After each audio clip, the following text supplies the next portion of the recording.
Namaste everyone, my name is Vaishali Shah and you're welcome to our session on Hindu culture and lifestyle. You're watching us live on hinduscriptures.com Facebook page. This time we again had to shift to Facebook because of the demand of our viewers. We have a huge audience on Facebook and little less in YouTube. So I request each one of you, please subscribe to our YouTube channel because eventually we want to shift to YouTube on a full-time basis, as in like doing every interview there.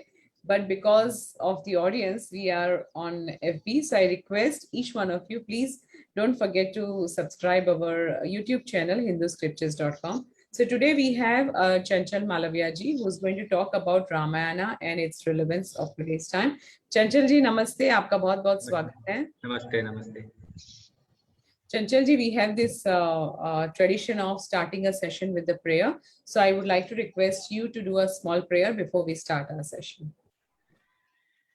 Om sarve bhavantu sukhina, sarve santu niramaya, sarve pashyantu ma kaschit dukbhag bhavet. Om sahnavatu sahnau bhunaktu sahviryam karvavahe, tejasvinavadhitamastu ma vidvishavahe. Om shanti shanti shanti. Thank you, Chanchal ji. Before we start, I would like to read your introduction to our audience so that they know a little bit about you. He is the ex-IBM project manager, author, and entrepreneur. He's also the founder of Shishu, Sanskar, Vyaas, Gurukul, and School to Gurukul. He is the director and Meta of Meta Schooling Private Limited and Play and Seek LLP. He has written books like Education, Gurukul versus Colonial, Dharma Unfolded, Success Mantra, Spiritual Symbols, and The Last Decision. And he's based out of India. He's going to talk about Ramayana and its relevance today. So Chanchal ji, please tell us something about yourself from the beginning, as in how did you start? What is your educational background? How did you get in touch with this kind of, topic to research? Vaishali ji, as you already mentioned that I was in IT field.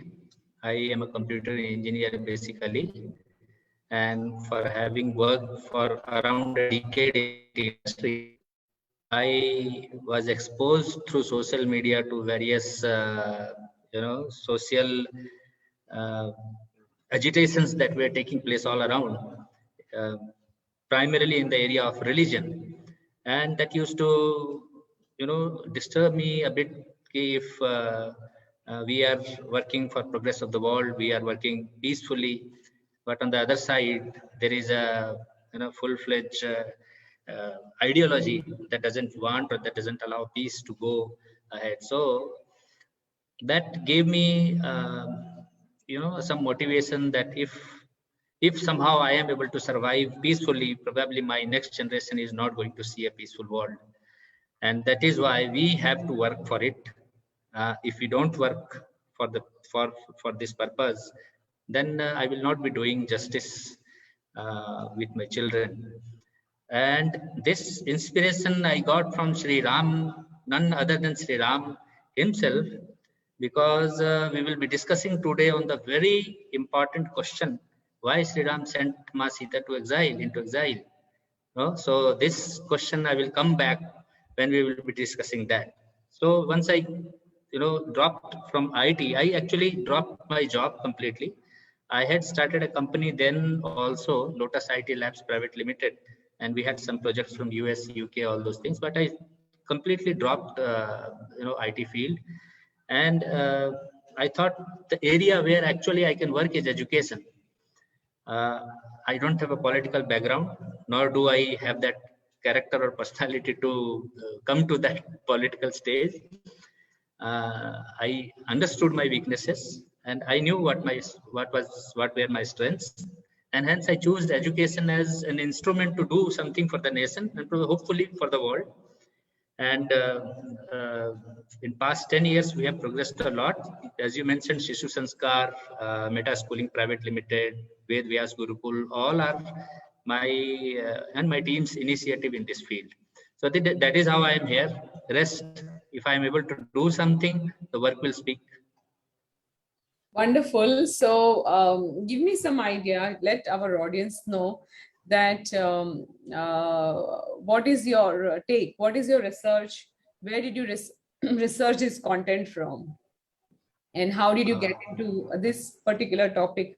How are you in a position to answer that why Mata Sita was sent by Ram to exile? okay, there are some, some personal characteristics also that probably I feel made me understand why it happened. Because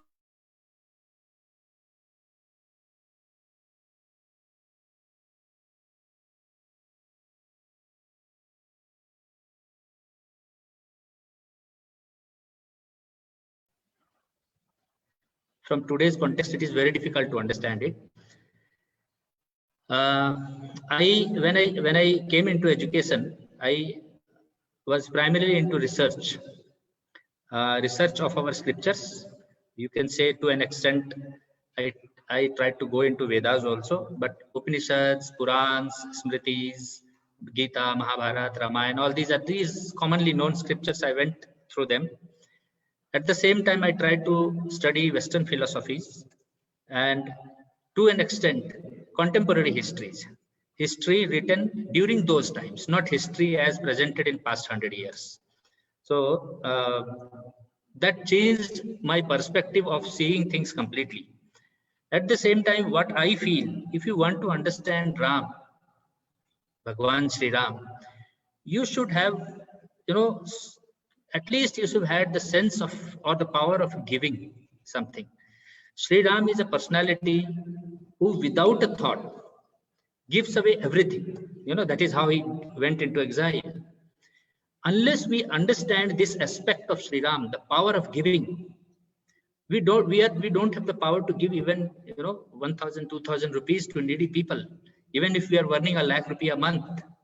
And it is these people who question that how did Sri Ram send Ma Sita to exile? Unless we enter into the characteristics of Sri Ram, unless we understand what is sacrifice, what is seva, what is tyag, what is dharma, unless we understand these terminologies by practicing, we cannot understand why he did what he did.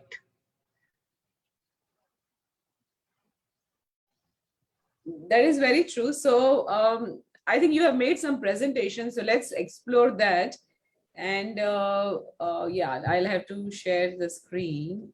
Let me hold on. Yeah, I think now you can share the screen.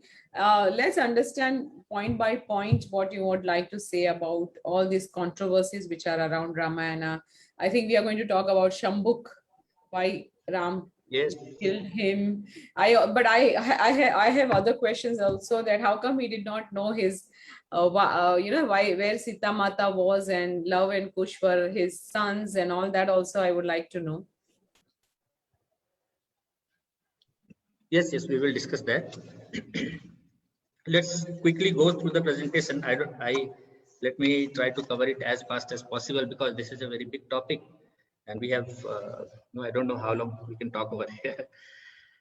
You can see this slide, right? Is it visible? Yes, visible, yeah. Okay, it's visible. Yeah. So as you see, there is twofold purpose of me writing this book. The title of the book is The Last Decision. So the last decision, I'm pointing to that decision when Sri Ram asked Ma Sita to go into exile. So I am calling that is the last decision which he took. So in my dictionary, or in my terminology, that is the question of the era. That is the most difficult question which can be answered by anyone. So that is one of the primary reason why I wrote this book. The second is there are a lot of books on leadership and decision making, which I had gone through. But what I understood from those books, that they all are talking about certain skills. So for leadership, let's say you should have communication skills, you should have decision making ability, you should have team building capability, and a number of things. But none of them has talked on ethics of leadership that we get to learn from Sri Ram. So these two things were primary motivation why I wrote this book, The Last Decision. And the structure of the book is like I have divided it into three sections. The first section is the emergence of a world leader. What you see in Balkand, we see an emergence of a world leader. We all know that Bhagwan Sri Ram, he achieved a lot of things when he was just a student. You know, we'll go in next slide to see that. And later on, that leader turns into a divine personality. Once he enters Ayodhya Kand and he chooses to go into exile, and from there to the point where he comes back to Ayodhya, his return to Ayodhya, this journey makes him a divine person. Divinity alone itself is not the conditions of avatar. There are many divine personalities we have been knowing and seeing, and we have been studying. But it is after he returned to Ayodhya, there are a series of episodes which happened, particularly the motivation that for which this book has been written, that made him an avatar Purush. So that is the third part of the book, which basically analyzes all his past activities, doings in the mirror of what decisions he is taking after becoming a king. So that is the first slide. Second, I will quickly go through this, the episodes of Ramayana. For those who have not read Ramayana, we have to understand these are the different Kand. It is called Kand, means the whole the life has been very beautifully divided. The life history of Bhagwan Sri Ram has been very beautifully divided by Valmiki, Maharishi Valmiki, and probably later on followed by all other authors. And this division, it is called a Kand, nothing else. So Balkand, now we have to learn certain things over there. I will quickly, give a glimpse. The details you can study from the book. Balkand, we can very clearly reflect what is going on in education, how children are brought up today, how teachers are performing or acting today, and how Sri Ram was brought. So let's see, Chanchal ji, let's just start your presentation, because we don't have to give the introduction to the audience. Let's just start from the beginning, whatever you want to start. No, I'm putting it here itself in the presentation itself. Yeah. So Balkand, it reflects the idea of education that we should have even today, that can create Sri Ram. Sri Ram was not created on its own. It was Guru Vashisht, it was Guru Vishwamitra who created Sri Ram. Of course, he has some innate abilities, he has latent talents. Probably the nature had wanted him to be there. That is a different thing. But there was a role of Guru which created Sri Ram. In today's education, we do not have a Guru at all.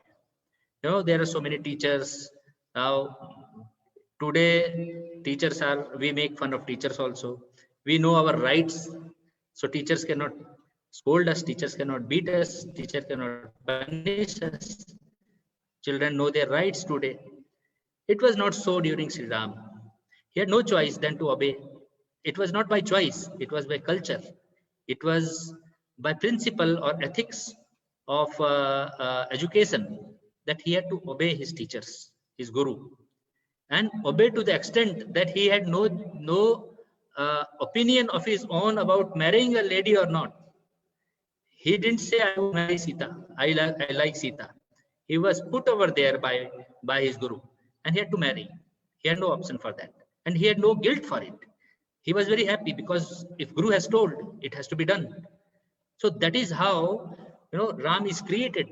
So all his powers, all his achievements are there because there is a full 100% obedience and submission towards Guru, and because of this obedience and submission, there is 100% commitment by the Guru towards Sri Ram. So the Guru knows that this particular student can do a lot of things for me. And that is why Vishwamitra comes to Raja Dashrath and says, I want 2 of your sons because I have to destroy few, I have to kill few of the Asurs. They are disturbing me in Yajna and all. So, even today, what is Yajna? When you are doing some good thing for the benefit of, environment, for the benefit of people, for benefit of society, if there are elements who are disturbing you in your act, those elements are called asurs because they don't want peace. They don't want society to or the environment to be nurtured. They want all these things to be destroyed. They were there in those days also. They are there today also, right? So those were asurs who were disturbing Vishwamitra, and he knew that it is Sri Ram who can do his job and who can be prepared for the future. It is not just asking Sri Ram to do. Vishwamitra had asked even Dasarath to come and do his job. No, but he didn't do that. He asked Sri Ram because he wanted to prepare him for the future. And we know that he killed Tadka, then he killed Subahu, Marich was made to flee away, and then Yajna was done successfully. And later on, he was taken. The bow, which other warriors could not even shake, Sri Ram had lifted it, and Sri Ram has set a standard for, or probably Sri Ram has sent a message to the world. Look, here is, or I would even instead of Sri Ram, I would say Vishwamitra had sent a message to the world. Look, here is a person, upcoming person, who is strongest, and I am sending a message to whoever is creating this news. We have a weapon, who is going to challenge you all. So all he wanted to achieve was during his educational days itself. So what we have to understand from this, that if children today are obedient to their parents, are submissive to their teachers, and teachers get committed to their job, to upbringing of the students, if parents focus more on teachers and goals of life rather than temporary scores, marks, and status and peer competitions and all these things, if they focus more on goals of life, they allow teachers to take over the child's career and building of the child and all, probably things will change a lot. So we have to learn all these things from Ramayana and try to implement in our educational systems, which we are doing in our own way. From our team's perspective, I'm telling, from meta schooling perspective, I'm telling this, we are trying to do that. But this is what education has to learn from Ramayana in Balkand. Now, as you proceed towards Ayodhya Kand, now when this is a time when Sri Ram was supposed to be made a king, Dashrath had grown old and he wanted Sri Ram to take over. But you see, it is very beautifully written over there. Dashrath didn't declare that Sri Ram is going to be king. He put his idea before the council of ministers. And all the ministers, this message was sent to people also, common people also. And the feedback was taken. The whole process had been written in a very concise way by Rishi Valmiki and even Tulsidas. That everyone was very happy to find the option of Sri Ram becoming the next king. So it is here something I would like to compare democracy versus monarchy. Sri Ram, when the conditions of Mata Kaikeyi came for him, he immediately left or went into exile. The very purpose was to ensure that the position of the king, the power of the king, which he holds on because of the subjects, is not diluted. If it is diluted, he himself will become weaker in that position. So when a king had made some promise to anybody, it is a king's promise. It is and it has to be fulfilled to keep the power of a king intact. So it is the position which is more important rather than the person. And he understood that, and that is why what I could perceive that there is a big gap in the way our country was run in a monarchical system and way it is run in a democratic system. Now, democracy, if you agree, I would put my thought over here. Democracy is a struggle by hundreds of people or probably thousands of people who all say, I want to be the king. Even for 5 years, doesn't matter, but I want to be the king. And to do so, because there is so much competitions, he does it by hook or crook. The only motivation to become a king is the desire to attain power and money. This is all about democracy. But monarchy is a completely different system. There is no struggle for I want to be the king. He's already a king. No. So there is no challenge to his position as such. There is a struggle. I want to be counted in good books. I want to make sure that I have support of the subject. The people likes me as a king. I'm already a king. So the struggle of a king is a journey to follow the idea of dharma. Now, another very important difference between a democratic system and a monarchy system is that for this democratic system, you have to make a constitution. I honor all the constitution, but however, the problem is you can amend the constitution, you can make changes in the constitutions. If a corrupt person or party comes over there, they can make the whole constitution corrupt. And that is what has happened in past 50 years. The idea of secularism was never there in the constitution, but it is right there in it right now. Right?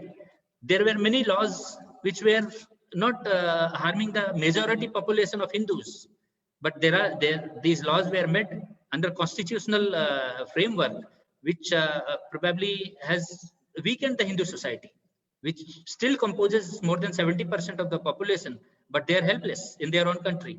How it has happened? Because of the constitutional framework. This was not there in a monarchy system.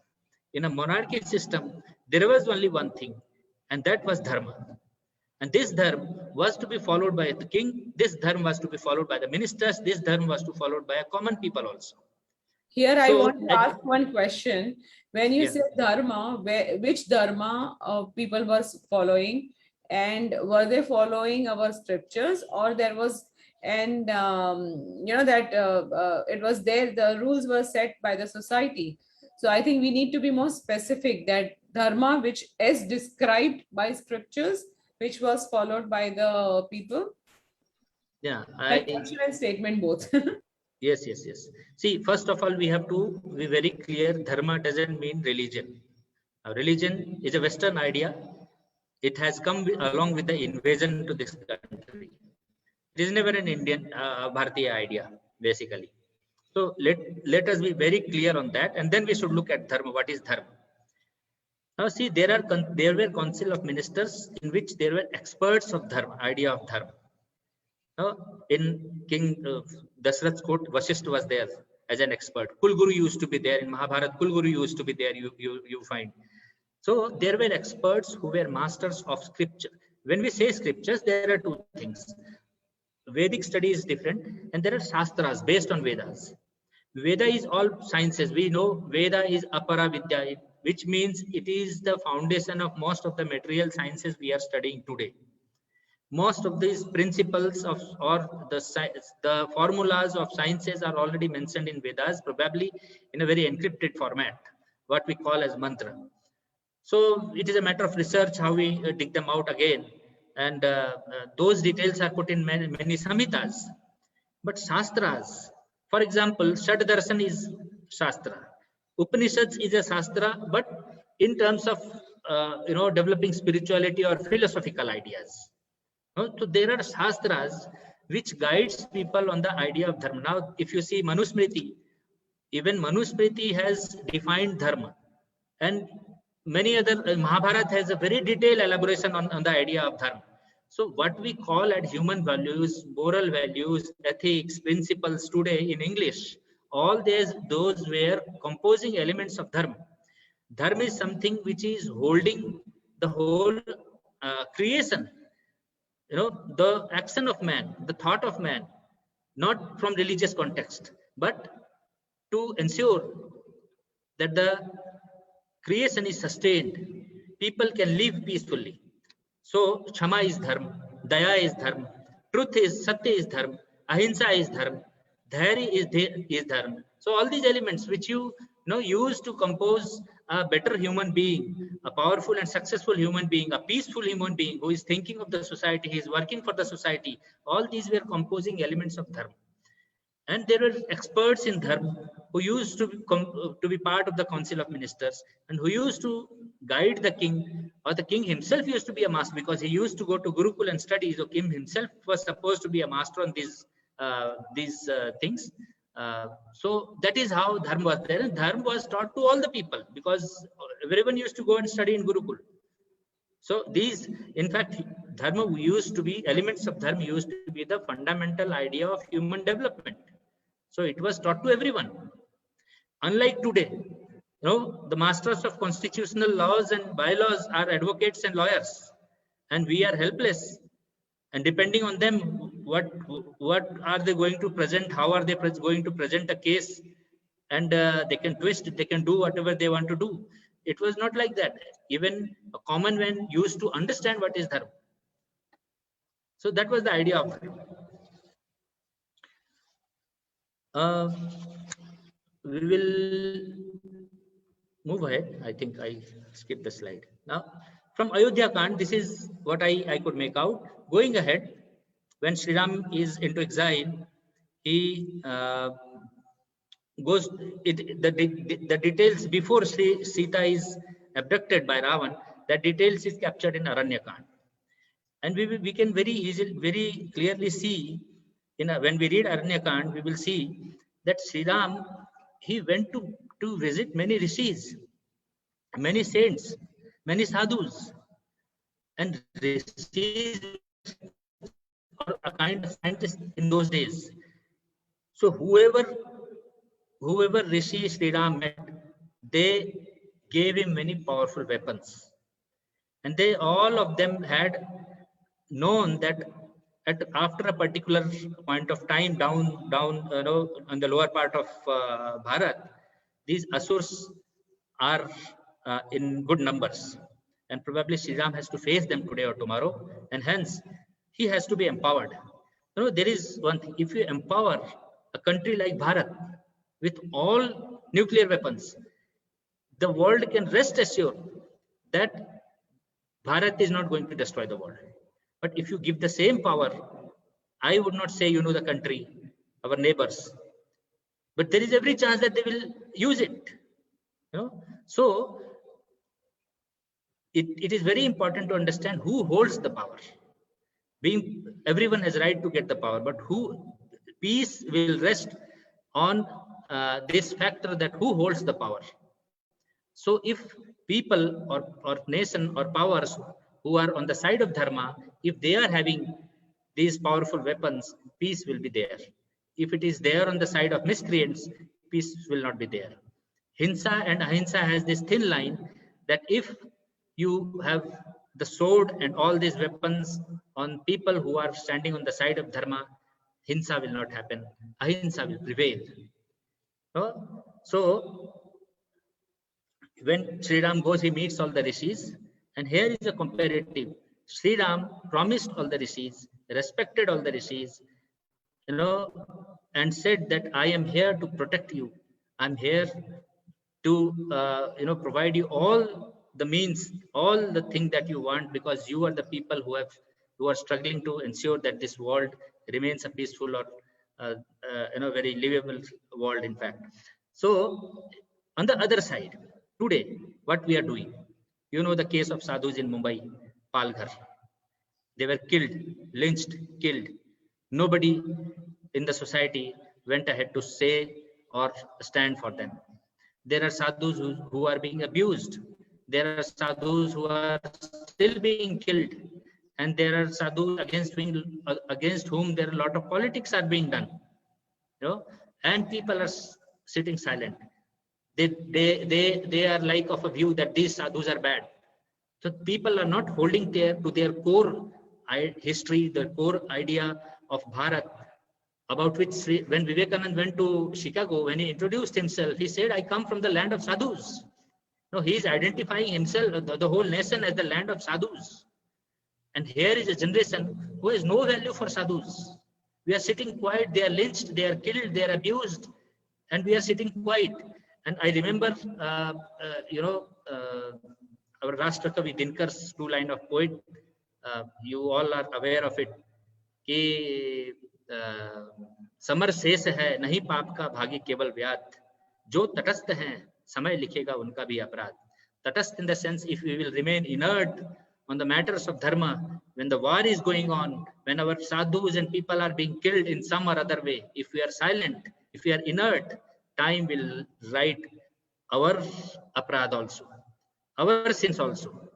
And probably today or tomorrow it will be our turn. This is what the poet has tried to put it over there.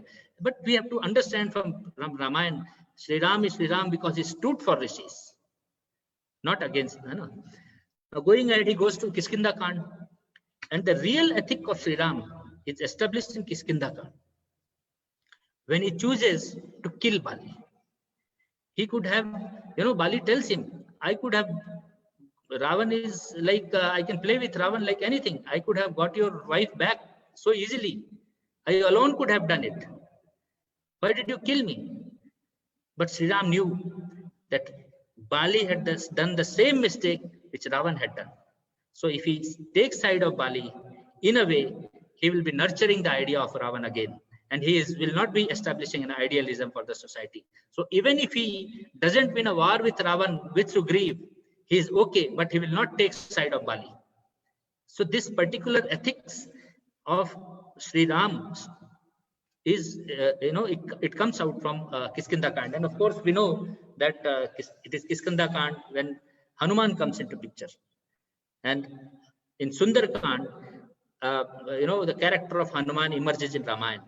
And Hanuman, you can say, is the most devoted, among the devotees. There is no other character that comes parallel to Hanuman. And we have to understand it in a different way. We can reflect it from today's context. If you are an employee and if you have a, master for whom you are working, of course, Hanuman was not paid by Sri Ram. That is why we call him devotee, not an employee. But somehow, if you are paid also, and if you are an employee, like Hanuman, you have to ensure that you work for the master with all your heart. And you make sure that the job of master is done to the perfection. And even you cross the expectations that the master has from you. And you perform even more than that. Because when Hanuman goes to Lanka, he didn't make a phone call to Sri Ram and say, look, my tail has been burnt. Shall I burn Lanka and come back?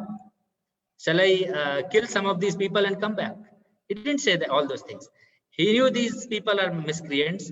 If Sri Ram has to kill them, I have to, showcase or what we call in this, do some premiere over here, trailer over here.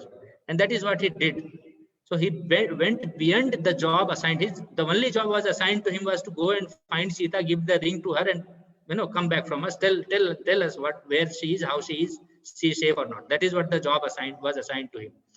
But he went an extra mile and did so many things, and that is why he became Hanuman. Later on, Lanka Kand also, we know that he brought Sanjeevani Bhuti, which was an impossible task, and he did it.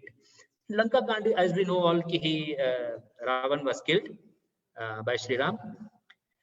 Now, there are two things which we have to understand in the whole episode.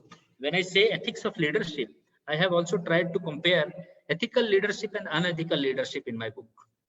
So on the one side, it is Sri Ram who is ethical leader.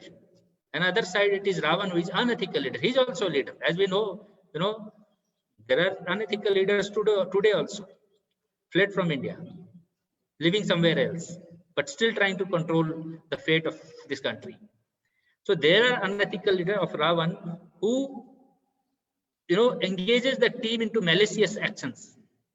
For example, he forced Marich to do which Marich was not, eager to do, but he forced him. He does conspiracies, and he's a coward. Now, people will not agree to this that Ravan was a coward, but you see on the other side, Sri Ram engages the team into rightful acts, and he never chose any wrong means. That means he doesn't pick up Bali for his job. and he was standing with his army, with his people, at the time of war, from day one to last day.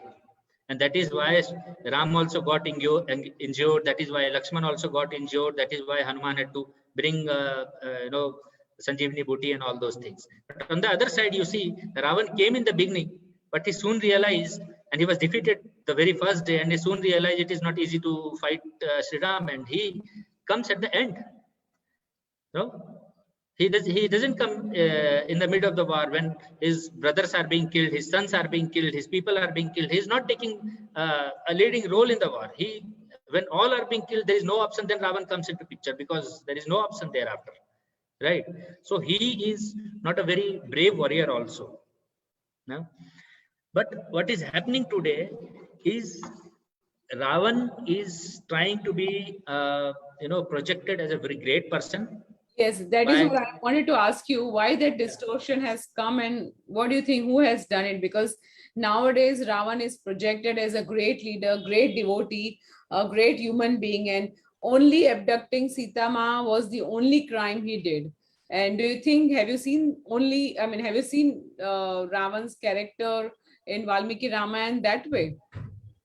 Yeah, very important. It is very important to answer this, because there has been a narrative which has been created that Ravan was a devotee, and hence he didn't harm Sita, or he didn't touch Sita, or he didn't do, he did it purposefully, so that he wanted his asurs to be relieved from this asuric life and all those things. These are narratives which are created purposefully by some of the miscreants somehow, with an idea, so that other asurs who invaded this country could be glorified. Because if you don't do that, going deep into the history, you cannot glorify Akbar, Jahangir, Aurangzeb, Babur, and all these people. All these people are finding a glorious state in your textbook, because you have already created a history and changed the perception of people that Ravan was also great. So these people are also great. Either Ravan was great or Ram was great. Either Akbar was great or Maharana Pratap was great. Both cannot be great, right? So this perception narrative has been created. Ravan didn't harm Sita because he had been cursed none other than by Brahma. Brahma, who had given him boon, because of which he became powerful, same Brahma had cursed him because Ravan had raped Punjik Sthala, and she had complained to Brahma that this person has done this. Before that, Ravan had raped Rambha also. Ravan was known for abducting women. He was known for this characteristic. If a person's character and actions is such, how can we say that he is a devotee? He is a devotee because he was brought up in Gurukul, or by chance he was brought up by a Brahmin, and he learned certain things. Those learning of mantras are skills. They are not knowledge, or that does not make a character of a person. Even a Pandit who knows how to do a puja, that is a skill. Anybody can learn it. That doesn't make one person a Brahmin. But this has been purposefully done. At the same time, you see the double standard. Ravan is a Brahmin by birth. He is being killed by Sri Ram. But these people will say that Ravan was great, and the other side they will say that Brahmanism is not good. All these disparities are being spreaded. Narratives are being made. Ravan was not a great person, and hence Sri Ram was and this was the reason that people in Ayodhya, even later people in Ayodhya, didn't believe that Sita is pure, because they knew what kind of character Ravan is, and they knew Sita had stayed there. This is the only reason people doubted. The same Sita was sent to Valmiki ashram by Sri Ram into exile, but people never doubted Sita there. And Valmiki is not a Brahmin; he is a Shudra. Let us understand. And Bhagwan Sri Ram believed a Shudra 100%, not 99%, 100% that she will be saved. And Bhagwan Sri Ram killed a Brahmin. Still, they make a narrative. These people make a narrative that there is the Brahminism is bad, and all these things are good and bad. All these things they are making. You have made a very wonderful point, because people usually either miss by mistake or purposely that who was Valmiki and why Sita Ma was there, and who was Raman. And The way. Another thing is, I can't understand that why. Okay, I think Ravan created Shiv Tandav Stotra, right? He was the one who has written it. So how he was, I mean, how he was in a position to write this stotra? I mean, he must be having some intellect to write this, right? Now, now see, there is no doubt about intellect. As I told you, leadership, ethical leadership and unethical leadership, both are there, even today. There are many good poets who are very bad from character, even today, but they are able to write poetries, right? Those days, Sanskrit was the literature which everyone used to study, even Asurs and they both. People, all people used to study Sanskrit. Gurukul study used to be in Sanskrit only. So if Ravan has composed a particular stotra, we have respected that, but that doesn't qualify Ravan as a great person. He is still a criminal. Now today, if some terrorist is composing of something, that doesn't qualify a terrorist to become a great person. He is still a terrorist and he has to be killed, right? So uh, these are misconceptions. We should keep our thought clear that Ravan is Ravan, and Sri Ram is Sri Ram. So we have to take side of Sri Ram. Unfortunately, this ethics of unethical aspects of leadership of Ravan are being followed by people today, even in business, in politics, even in life, because there are more cases of rapes, and you are probably there is a whole infrastructure to support the rapists, in terms of human rights, or probably there is some constitutional rights that if it is within this particular age limit, he can be left, and those data are being played with. So the philosophy of Ravan, the leadership, unethical ethics things, means of Ravan are being followed by people because of this narrative. We have to change this narrative. Now, going ahead, that was first part of the book. The second part is the most difficult question. Let's try to answer that. Why did Sri Ram send Sita into exile? Because he had already done Agni Pariksha. He knew that Sita is pure, and uh, now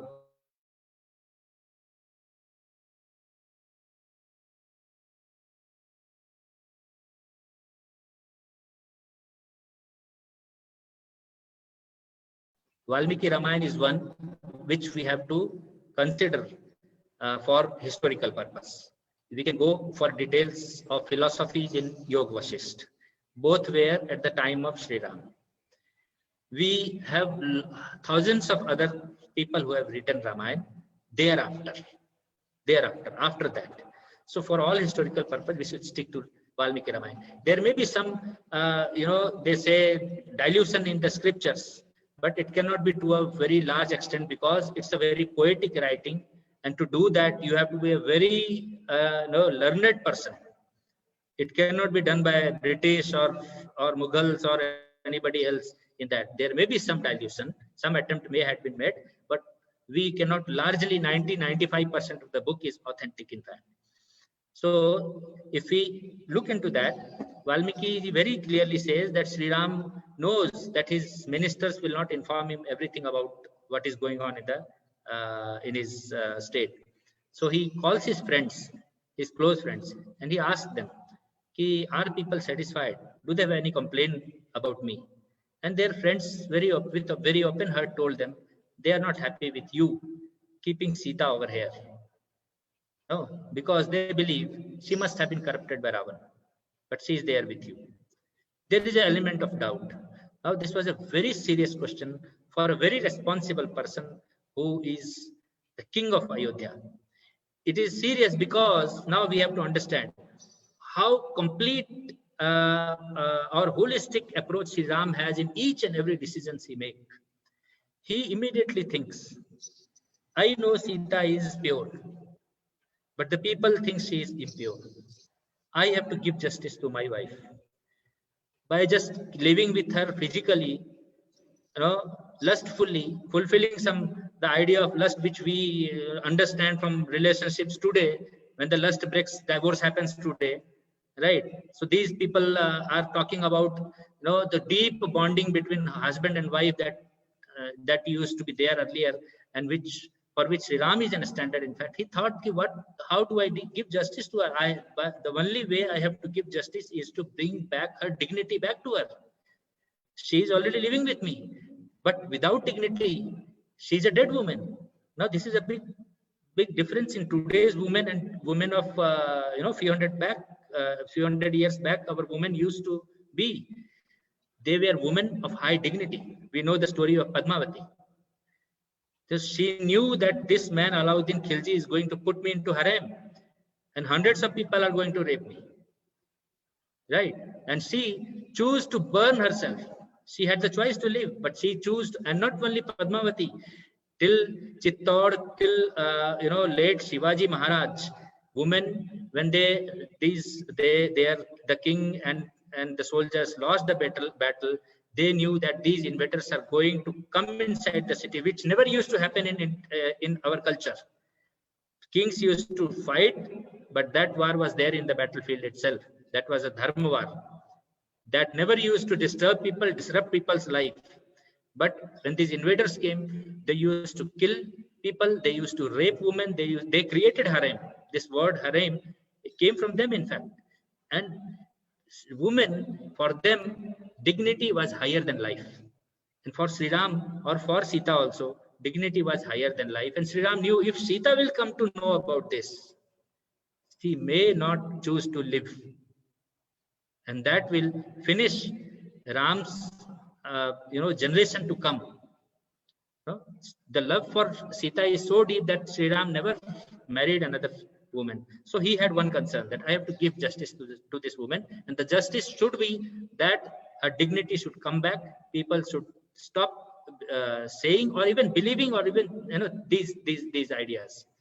So then only justice can be given to her. The second was, Sita was pregnant. The new generation has to come.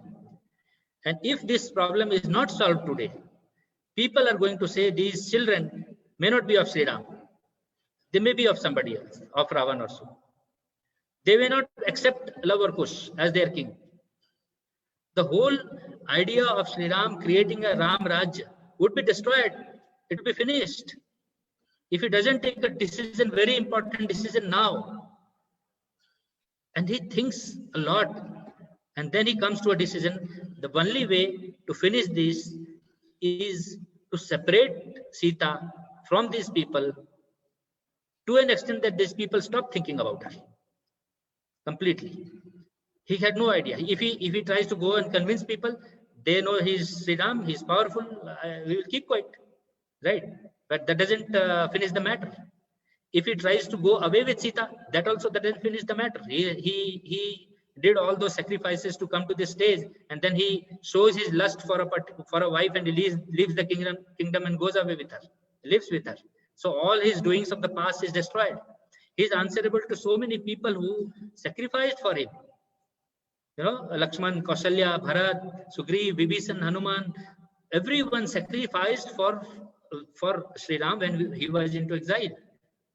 No, and he will be answerable to them that you did such a great thing in the past, and now everything is finished. Why did you do that? Why did you go into exile at the first position when you are not supposed to justify the position of a king? Right? So he had no other option, and this was the solution that he thought. After a deep thought, he thought this is what is going to solve this problem, both for Sita, for the sons, for his sons, and for the kingdom, and for generations to come ahead. And that is why he took this decision. He sent her into exile. And he made sure, he told Lakshman, if you read Valmiki Ramayana, he told Lakshman, leave her outside Valmiki ashram. He mentions Valmiki, he knows where he is going to send her, and he knows she will be safe there. And his sons will be brought. Anyway, his son has to, when they are brought up, they have to go and live in Gurukul. Right? All he will be missing as a king will be the early days. Up to 5 years or 6 years of age, he will be missing those days. He will be missing. But you see, he knows all these things and he's doing. Sita is anyway going to live with her sons. She is supposed to bring her sons, and she is in a way engaged with children. She has the pain. no doubt in it. But think about Sri Ram, the amount of pain he must be holding in him, that he is there living as a king but sleeping like a saint, without a wife. He builds a statue of Sita when he's doing a yajna, to tell to the people that I and Sita are inseparable. Don't think that physically, if we are separate, that I will have another wife and I am a king and living a lavish life. No, he is living an ascetic life within a kingdom. He lived an ascetic life outside the kingdom, right? Living an ascetic life within a kingdom is much more difficult, which Bharat done. Bharat and Shatrughan done. So there is a full different perspective of looking at it. Unless people know how to give, they will not understand. Yeah, my question is, how come Ramji didn't know that Love and Kush are or were his children? Because we have seen this episode that they went to his courtyard and they were singing Ramayana, and then the way it is shown in Mahabharata, I mean the way it is shown in Ramayana serial, though I have done some research and I found other things, but let's understand what generally people know, and was it correct or not? No, see, Sri Ram knew that the children in Valmiki ashram were his sons, because he knew that all these episodes of fighting with these two children are being done in Valmiki ashram, around Valmiki ashram. But since he had never seen them, and since he was a king supposed to be neutral, as he always had a very stable mind, so he didn't pretend that he was his children. They were his children. He didn't pretend that he knew that they were his children. In fact, that is a different story. He was a very complete man, Purushottam. He will not express or expose what is not supposed to be done, because his brothers had fought with those children. His army had fought with those children. Now, so he was supposed to be with the kingdom, in fact. So those were the reason. But he knew that this time has come when people are going to know that, or people are going to expose about. Now there is another thing. He probably wanted to tell to his subjects, now see, your next king is even more brave and more capable or more competent than me. Now you yourself experience it.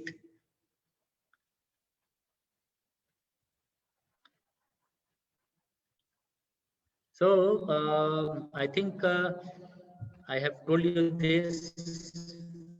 Now there are a few more questions. We have very less time. Shall we have to talk go about into these questions? Shambhuk. Yeah. Shambhu. Yeah, I will tell you about Shambhu. Now it's very clear in Ramayana.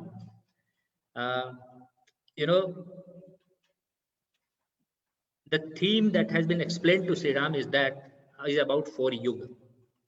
And in Sat Yuga, it has been told that Dharma is standing on 4 pillars. And only Brahmins are supposed to or are required to do what we call tap. Tap is standing by Dharma or working something to empower Dharma and all those things in society. People should follow we can say it philosophically like that. So only Brahmins are supposed to do that. Rest of the people need not do that. And he very clearly says that rest of the people will get the fruits of tap without doing that. No, and they all are literate. So all up to Shudra, all are living very happily and peacefully in Satyug. In Treta Yuga, one of the pillars of Dharma is broken, and Kshatriya is also supposed or allowed to do the tap. In Dwapar Yuga, 2 legs are broken. That is why it is called Dwapar. That is why it used to call Treta. Dwapar, 2 legs are broken, and even Vaishya got included into tap. And that is where the idea of Dviz got established up to Vaishya. And then in Kali Yuga, they say that all 4 can do. Now we are in Kali Yuga. We already are supposed to, all 4 are all given this green signal that even all 4 can do the tap. So there is no differences in this yuga that only Brahmins should do or this should not do. So we are in Kali Yuga now, right? So what happened? the event is that one person came with a dead child, with his dead child, and asked Sri Ram that this child has died without any reason. There was no fever, there was no reason why he should die. Now you do this justice, why my child got died? And then Sri Ram heard that there few more children had died, and that is why he inquired, why is it happening in my kingdom? There must be something wrong that has happened. And then this reason was told to him, and Sri Ram went ahead to find out who is the person who is doing this miscreant, mischiefs and all these things. And he found Shambhu doing tap. And tap means it must be some occult practice, something because of which children had started dying. And Sri Ram asked him very, very clearly, who are you? He told, I am a Shudra. Now, why are you doing? He didn't kill because he was a Shudra. He asked him, why are you doing this? He told, because I want to defeat Indra. I want to sit on the throne of Indra. Sri Ram immediately understood this, here is another Ravan, upcoming Ravan, who is trying to achieve some mischievous future, and he's doing all this mischief that children in my kingdom are dying. And he didn't take a second to think over it, and he killed him immediately. This is the reason why he killed Shambhu. So a wrong person is supposed to be, he's a king. If a king today is not killing the miscreants, we are facing the problem. This country is facing the heat today. The king is supposed to do justice, whoever he is sitting on the throne. We are expecting them to deal with these people hard. Sri Ram was very hard with those miscreants. In fact, that is why it is called Ram Raj. He protected his people, and that is why he killed Shambhu.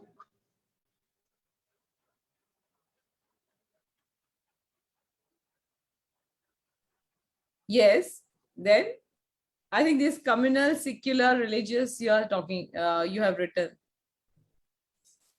Now, I think I already addressed this, yes. That this idea of religion is past 1,000, 2,000 years idea. Ramayana is, and this secular is and communal secular is also a Western idea.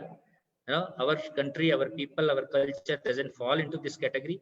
And we should feel proud, and we should stick to our dharma without worrying about these new terminologies which are in English, which are not in Sanskrit. People should try to understand their identity in this country from Sanskrit language, not from English language. In that case, confusion will not be there in their mind about secularism and communalism and all these things, or nationalism and patriotism. All these complexes are being created to confuse people. So let's understand ourselves from Sanskrit texts and Sanskrit words and Sanskrit-based dharma, idea of dharma. You have written dhor, gawar, shudra, pashu, nari. ये feminist angle जो है, which is the whose brainchild it is? No, this is a very technical statement by Tulsidas. Ji. I don't think how much time we have. It's already 4. Maybe we can still go on for another 5-10 minutes, because I don't want to leave any point which at least part of this topic. Yeah. Okay, I will quickly close this. Ravan is, I am finding on social media that Ravan is a great brother. He took revenge of for Surpanakha and all. Let me tell those people, the husband of Surpanakha was killed by Ravan, none other than Ravan. And that also, just out of hobby, he was happy to fight, and he killed, Surpanakha's husband. So let's not say that he was a great brother. Being a great brother doesn't mean that I will abduct somebody else's wife. Khardusan was a better brother than Ravan, because they fought and died for their sister. In fact. So now, Dhol Gawar Shudra Pashanari. See, this is a very technical statement. The context is that Sri Ram is doing dharna for Samudra Dev. Must understand, we do dharna for Dev, for kings, for betterment. We are not doing against somebody. Today, the idea of dharna is against the people. In fact, so he did dharna for 3 days, and if he didn't came because then he became angry, then all those things happened, and then Samudra Dev came, and Samudra Dev was very apologetic that it takes time for me to come. Samudra Dev probably was an oceanologist or expert of ocean sciences and all those things. We can say in that terms to understand in today's perspective. And he says a series of lines that Tulsidas has written. So when he says Dhol Gawar Sudra Pasunari, we don't have to see that line alone. We have to see all those things that Samudra Dev is talking about. And he says, the first thing that he says is, line is, let me just read it for you. Gagan Samir Anal Jal Dharni. In Kainat Sahaj Jadkar. He is talking about Gagan, space. Samir is air. Anal is fire. Jal is water. And Dharni is earth. And he says these 5 things you have created as Jad. These are materialism. These are materials. And materials have boundaries, limitations. They have their own properties based on which they function.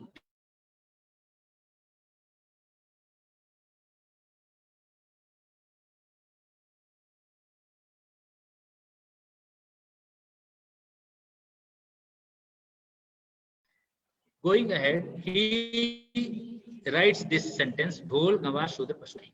Now, if you go into Shastras, you will understand that the gun or property of Akash is Shabd. Shabd is related to Dhol. Now, if you start beating Dhol without any, Maryada, without any knowledge about it, it will make a very disturbing noise, Dhol. So, Tadana, because before the Tadana, he talks about Maryada. Tulsidas is talking about Maryada. So, Tadana is parallel to Maryada, boundaries. So, Dhol has to be realized in Maryada. And Dhol is a property of, Dhol is related to Shabd, which is a property of Akash. Second, he comes to Samir. Samir is air. The property of air is Sparsh. Now, Gawar means ignorant people. Generally are emotional people. And those emotional people, they are ignorant, but they are emotional. They are handled emotionally only. And that is how, because of the Gawar aspect in all of us, this idea of emotional intelligence is being induced into corporate sector. Because they know this ignorance factor of people can be handled only by emotional intelligence, by touching people's emotions. So that is an aspect of touch. So that is related, that Gawar also has to be put in Maryada. If something good has to come out of it. And then comes Samir, Anal. Anal is Agni. Agni means fire, or the gun of fire is Roop. Whatever is visible to us is because of Roop. And Shudra is said in the state of Karma Yoga. Out of Karma, they make things visible to us. When we say visible to us means, if there is iron hidden in stone, we pick it out and make certain things like trains and all these items that we say, doors, windows, everything we make from items. These Shudra are skilled people who makes things visible to us. They give roop to what is hidden in the Srishti, in creation, in fact. So they will be able to do it only if they work in Maryada, right? And then the fourth factor is Jal. Now, Jal, water is something which flows towards the gravity. It flows downwards only. And then Tulsidas relates Pashu over here. Pashu is animal. Animal is always, it will work with the nature. It is not going to work against the nature. It is we human who goes against nature. No other creature goes against it. So animal will go for its desire to eat this, eat that, eat that. So like water, it will flow downwards. When we say we are animal instinct, we say that it is a lower state of existence for human beings. So that is compared. And then the last is Dharni. Dharni is earth, whose property is smell. And here he says Nari. Nari, Dharni, as it sustains life, Nari sustains houses, Nari sustains everything. Nari is the essence of power in us. Nari is, the various forms of Nari is called smell. So Tulsidas has made a very technical statement. Probably if you don't understand these things from the whole context, all that is written or said by Samudra Dev And if we took it only a single line and say that this is a very anti-feminism idea because Nari has been mentioned over there or Sudra has been mentioned over there, that is their idea of looking at things. Certain amount of Sudra is there in me also because I am also skilled to do something. Certain amount of Gamar is there in me because I am also having some ignorance which can be handled only emotionally. Certain amount of Nari is there in me also because that Shakti or energy or the Nari aspect of me is driving me to do all these things. So it's a technical statement. Okay, so my last question to you is, you have mentioned about some educational content because you are a part of so many educational institutes. So what do you think, what is required to be there in the books, and how, as in, like, in what context? See, fortunately, we are working for a board where we are doing some fundamental changes. And in 5 minutes, I will try to conclude this. Uh, we have to understand what the British did to our education system, how they destroyed our idea of education, and how we have come to this state or system where everyone is following status, grades, marks, and timetable. In 30 to 45 minutes, teachers come, teachers go. There is good morning, there is birthday culture, there is nothing out of it, except that in 10th you have to study the books only of 10th and give the exam and forget about it. The real world is different. You have to be trained again when you come to job. Your education is not going to help you in job, in whichever job you go. So this is the real scenario today, which is not creating proper human beings with skills and perfections that used to be there in Gurukul system. It is because of few things. One is the intellectual freedom of teachers has been taken away. There is no mechanism or system that will allow teachers to be created, because teachers, even if they study a lot, they try to do something. They are part of a timetable where they are supposed to deliver fixed content, that has been prescribed by a particular board, nothing beyond that, nothing less than that. So teachers are no more than a delivery boy today, and hence teachers has lost respect also, and probably machines are doing better job than teachers today because there is no idea of knowledge and intellectualism in the system itself. So the teacher's intellectual freedom is taken away, teacher's social respect is taken away. These two things has to be given back. And for that, we have been working from past 5 to 6 years on the idea of Gurutva. Now, Gurutva, we are creating to, I will not go into details, but we are trying to achieve these two goals for the teachers. The another aspect is students are not able to think because, my native language is Hindi and I'm a child, and if I'm given 8 to 9 books written in English, which the language which I don't know, I'm anyway going to struggle what is written over there. So when I'm going to struggle to read it, the content and the point, the matter which are supposed to be taught to me will never come to me because I'm struggling to read the language itself. And it happens for 4 to 5 long years. Until I learn the language, I'm not able to understand the subject. Right. So the whole struggle goes on for English. And the way so many subjects are given, so many things are given, it is not allowing children, parents, teachers, or the system to think that how the growth of mind of children can take place, how his decision making ability can be done, how he can be empowered, how leadership can be imbibed, or how innovation can come, how perfection, how skills can be developed. These ideas are not possible in the system. And hence, to change the system, we are introducing the idea of life lab. Life, L stands for leadership, I stands for innovation, F for foundational values, means our Sanskritic foundational values, means our Sanskritic values, which are traditional from lakhs of years. And then last E is excellence. So this life lab will ensure that all the schools will make sure that these life elements are imbibed or inculcated in children in a very systematic manner. And accordingly, we are changing the textbooks, which are including scriptures, regional history, true history, and then literature, Sanskrit, everything, whatever we can think, whoever is working on this, it is a very inclusive idea of textbooks also that we are doing in education. We have already created through Shishu Sanskar a very niche in preschooling, we have changed the concept of A for apple, B for boy, C for cat. And Humpty Dumpty sat on a wall. He had a great fall. Jack and Jill came tumbling down. Ringa, ringa, roses, we all fall down. So all this falling down and breaking down business we have taken away with. We have created new rhymes. We have created a new pedagogy. So all these things we have done, and we are trying to spread it as far as possible, possibly through board and even outside board. Very good and very interesting. Chanchalji, thank you so much for your time and this wonderful explanation about so many controversies are there in Ramayana, because even I had so many questions in my mind, and I'm sure our audience also has learned how to give counter arguments when they are being asked such questions by non-believers. I would call everybody else as non-believers. If you're not believing in dharma, then what are you believing in? So I hope it really helps them. And thank you so much, Chanchalji. Thank you. Namaste. Thank you so much. Namaste.